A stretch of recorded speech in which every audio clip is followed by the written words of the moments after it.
$4,500 at Cartier. On our anniversary. But not for me.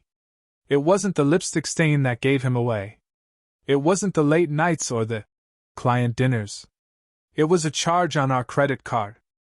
$4,500 at Cartier. On our anniversary.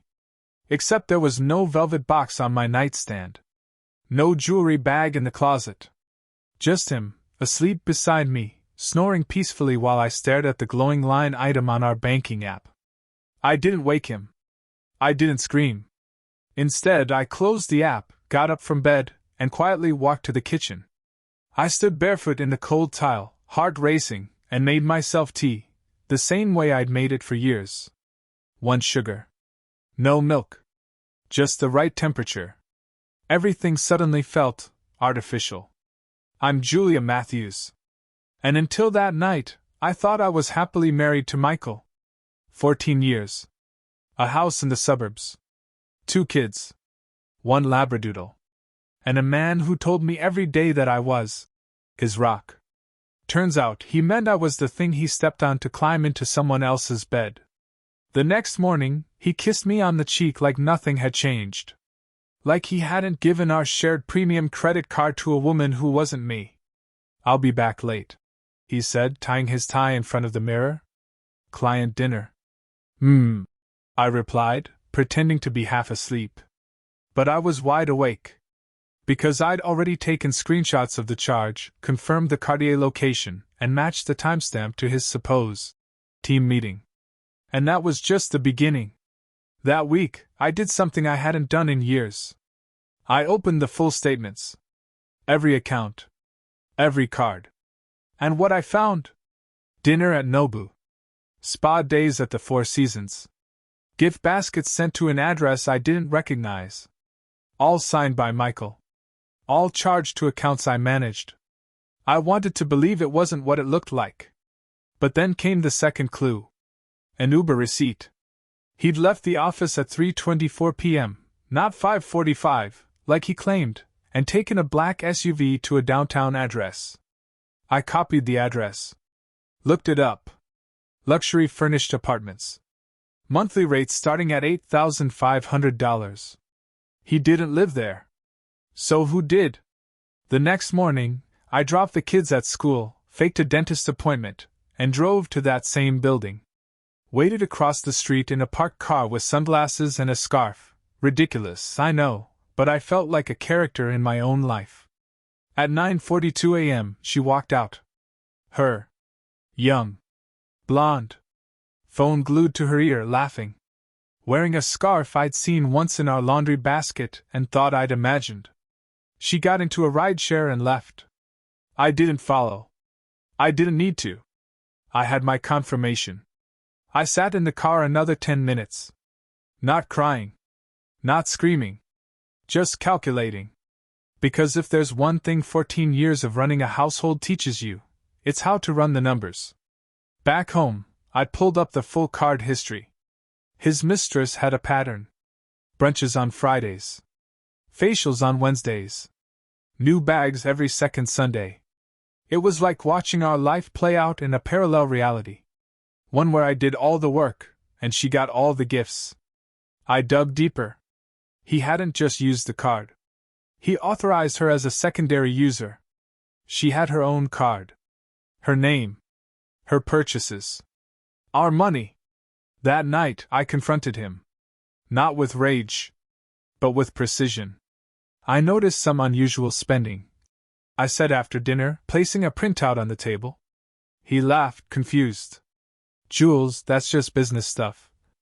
She's not a client, Michael. The laughter stopped. He looked at me. Eyes narrow. Voice low. Who? You know who. I stood slowly. Walked to the sink. Turned back. And I'm giving you one chance? I said. To tell me the truth. He didn't. He lied. Said I was paranoid. Said the charges were for coworkers.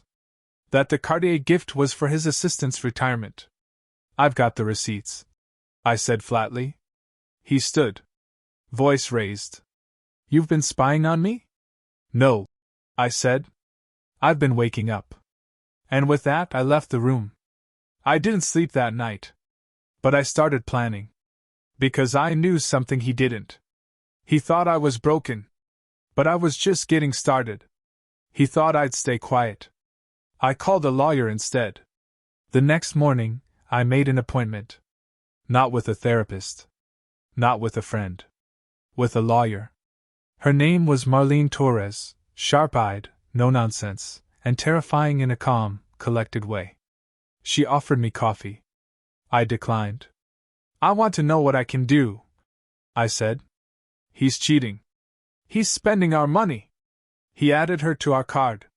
She didn't flinch. Do you have proof? I opened the folder. Statements. Receipts. Screen captures. Photos. Marlene flipped through it without blinking. When was the last time you pulled credit reports? She asked. That stopped me. Credit? Joint accounts. Open lines. Property transfers. If he's funding a second life, he's probably planning an exit. And he's probably doing it quietly. I felt the floor shift under me.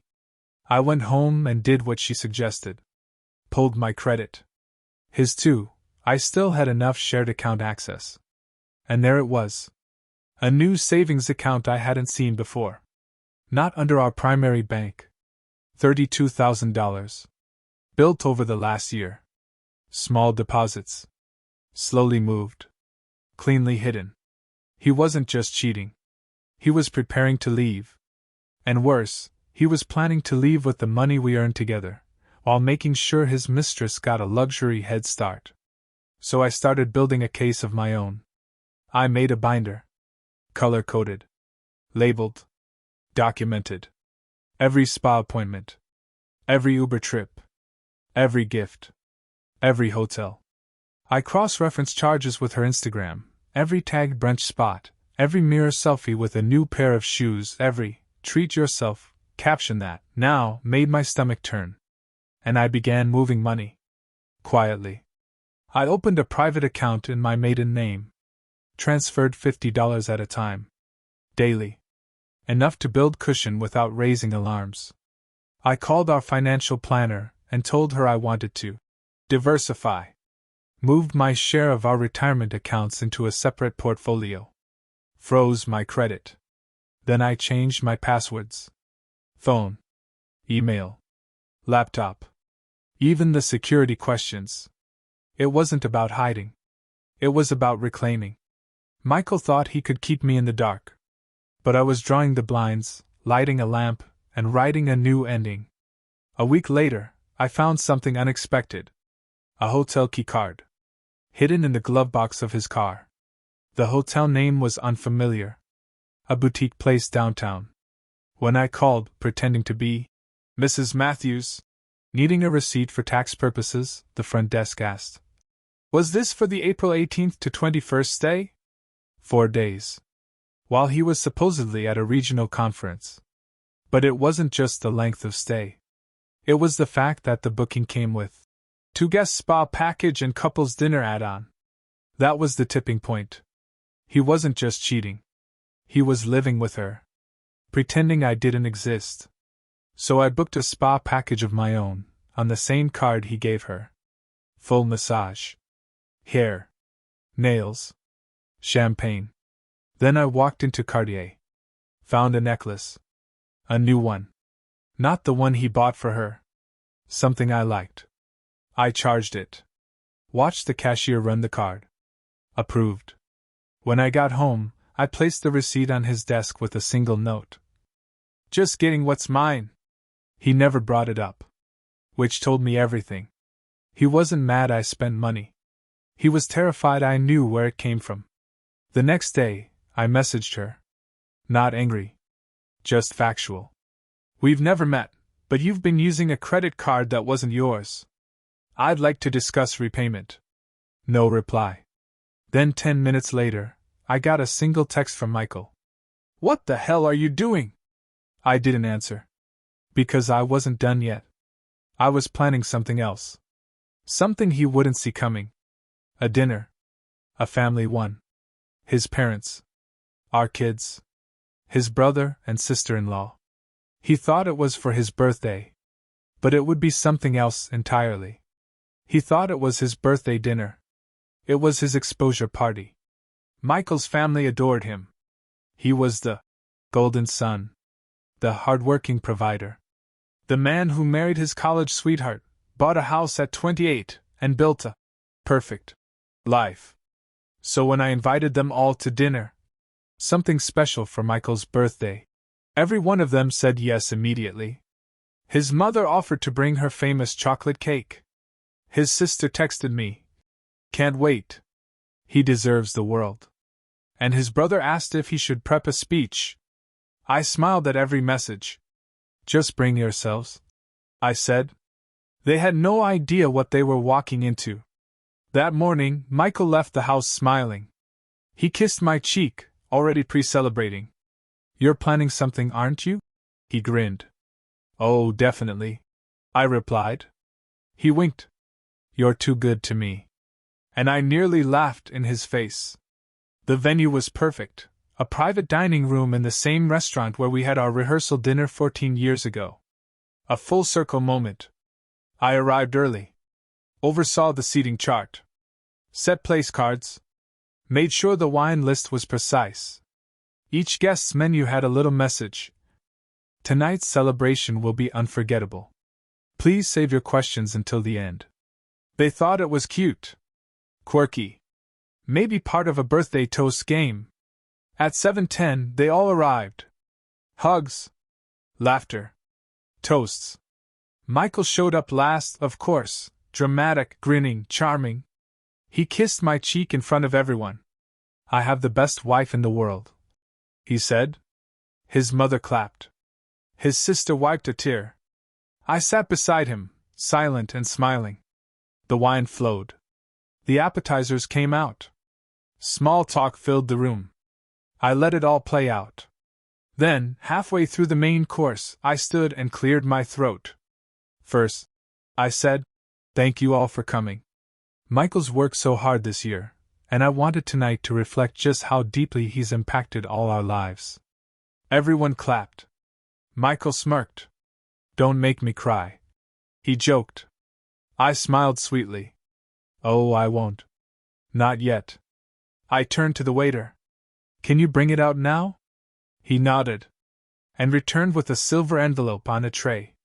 I picked it up, held it out to Michael. "This," I said, "is a different kind of gift. One I've been working on for a while." Michael took it, curious. He opened it slowly, still half believing it was a surprise vacation, a framed photo, or something sappy. Instead, his smile faltered. Inside were itemized charges. Highlighted. Underlined. A photo of his mistress with one of the Cartier bags. Her name on the card statement. And a letter from my lawyer. The room went dead silent. I turned to the table. For the last year, while Michael was telling everyone how grateful he was to have me, he was also giving our shared finances to someone else. A woman named Lindsay. A gasp. Michael stammered. "What the hell is this?" I kept going. She had her own credit card. On our account. That he gave her. Without telling me. His mother looked horrified. His brother looked away. I pointed to the next page. "These are the charges. $4,500 at Cartier. $800 at a hotel spa. $300 for lingerie. That's just January." "Julia," Michael hissed. "We'll talk about this at home." "No," I said. "We'll never talk about this again."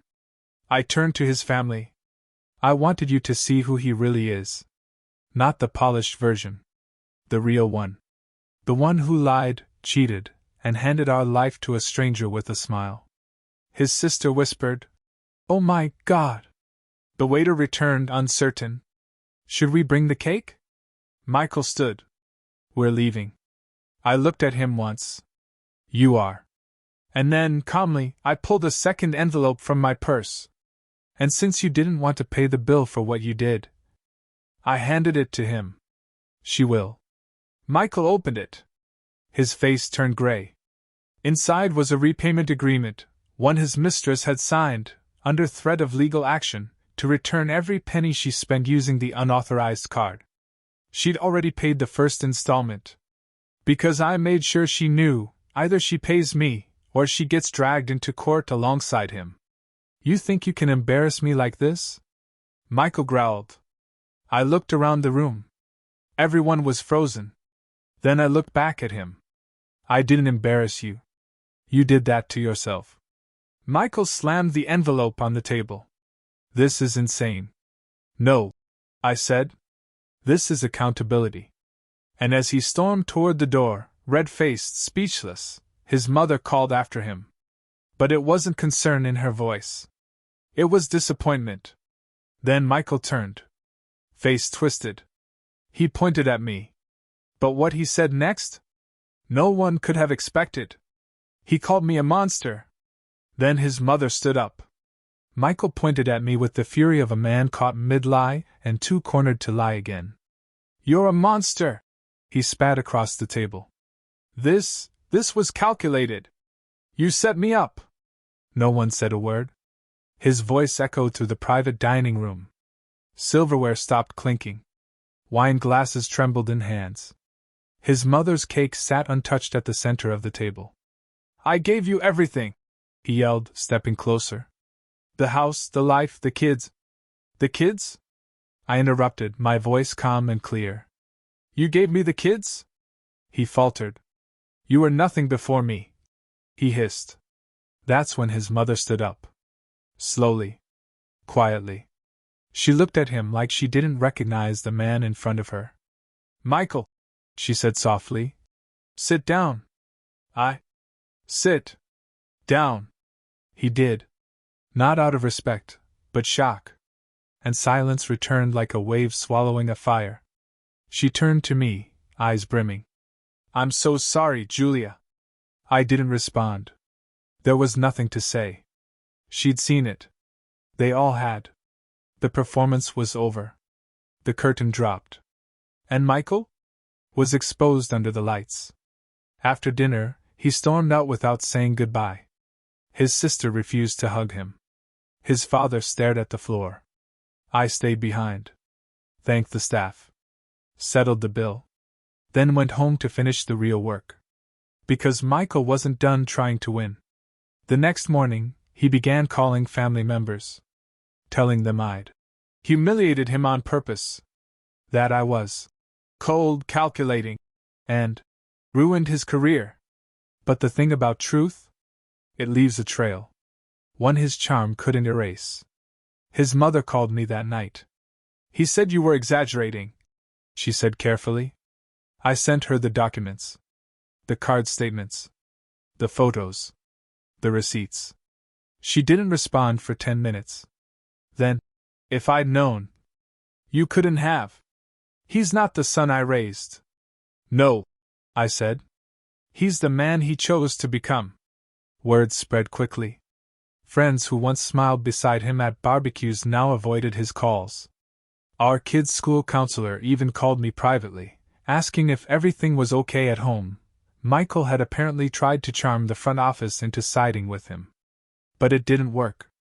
Because I had already informed the school about the divorce. And I'd provided evidence, calmly and preemptively, that outlined the timeline. I wasn't trying to burn his world down. I was just telling the truth. And the truth spoke louder than his tantrums. I met with my lawyer again. We adjusted the filing. His mistress's reimbursement agreement was now legally enforceable. He'd signed several joint asset authorizations without my consent, violations we could use to strengthen our case. We filed to freeze access to anything he touched. His job? Still on shaky ground. He was under an internal audit, thanks to the documents I submitted, and HR had already suspended him pending resolution. A few colleagues sent me quiet thank you notes. Apparently, I wasn't the only one he disrespected over the years. Then came the message. From an unknown email. Subject line. You don't know me, but I know Michael. Inside was a single paragraph. I thought you should know, I was involved with him 2 years ago. He told me you were dying. That he was only staying married for the kids. I didn't find out the truth until much later. I'm sorry. I hope you burn him. Attached? A copy of a plane ticket. Michael had flown her to Chicago. On our anniversary weekend. That meant this affair wasn't the first. It was a pattern. And suddenly, everything shifted again. Not just from betrayal, but from recognition. Michael hadn't just cheated. He'd been grooming his exit for years. And now? He had nowhere to run. He wasn't just a cheater. He was a pattern. The email from the stranger shook me, not because I didn't believe her, but because I did. Every detail matched. The hotel. The excuse. The dates that lined up with one of my solo trips to visit my mother, when I thought he was just working late. She thought I was dying. He told her I was terminal. He weaponized my silence. And all at once, I saw him not as the man I loved, but as the man I survived. I sent the email to my lawyer. It wasn't admissible in court, hearsay, technically, but it painted a clearer portrait for everyone watching the case. Marlene, my attorney, said one line I'll never forget. This isn't just divorce, Julia. This is exposure. And that's exactly how it ended. Michael had no leverage left. The reimbursement agreement from his mistress was now enforced through small claims. The hidden savings account? Liquidated to repay marital misallocation. He lost access to our joint home. Was granted visitation rights only every other weekend, under conditions. Alimony? Denied. He'd argued I'd destroyed his image. The judge responded. She didn't destroy anything. She just opened the curtain. When the verdict came down, I felt something unexpected. Not victory. Stillness. The war wasn't won in a courtroom. It was won in my reflection. I no longer saw the woman who whispered apologies she didn't owe. I saw someone who protected what mattered, and herself. 1 week after the final hearing, Michael messaged me. You made your point. I think we should talk. Face to face. I ignored it. Then he showed up at my doorstep, same shirt he used to wear on lazy Sundays, like nostalgia would soften me. 5 minutes, he said. Please. I stepped outside. Closed the door behind me. You got what you wanted, he said. The house. The narrative. The sympathy. I blinked slowly. I never wanted sympathy. Then what was this all for? I looked him in the eye. For me. So I could finally breathe. He scoffed. You humiliated me. You embarrassed yourself. I said. I just stopped hiding it. He stepped closer. You know, eventually people will forget. This won't define me. I tilted my head. Good. Because what happens next definitely will. He frowned. What do you mean? I handed him an envelope. His face paled before he even opened it. Inside was a letter, from his company. Effective immediately, he was terminated. A quiet internal investigation had confirmed what my documents hinted at: ethics violations, misused expense accounts, unreported gifts, and relationship concealment with a subordinate. He was done. Not because I asked for it, but because the truth doesn't stop growing once it's planted. He staggered backward, speechless. You cost me everything. No, I said calmly. You paid the price for everything you took. I turned and walked back inside. I didn't slam the door. I didn't look back. I didn't have to. That weekend, Emily and I had a movie night. Just us and 2 ridiculous bowls of popcorn. At one point she paused the film and looked at me. You're different now, she said. Like stronger. I am. I like it, she said. And then she smiled. That smile? Better than any court win. 2 months passed. Then one morning, I got a message request on Instagram. The username wasn't familiar. But the message? It was short. You don't know me, but I used to work for your ex. Check the attachment. He hasn't changed. I hesitated. Then clicked. It was a screen recording. A new dating profile. His face. His name. Marital status, widowed. Occupation, entrepreneur. His bio? Looking for someone kind. I've been hurt before. Honesty is everything to me. I laughed so hard I nearly dropped my coffee. Because there it was again, the pattern. The performance. The delusion. But now, he could perform all he wanted. I wouldn't be in the audience. I blocked the profile. Deleted the message. Went about my day. Because when a man like that finally burns out, the last thing he wants is for you to stop watching. But I had better things to do. Like live.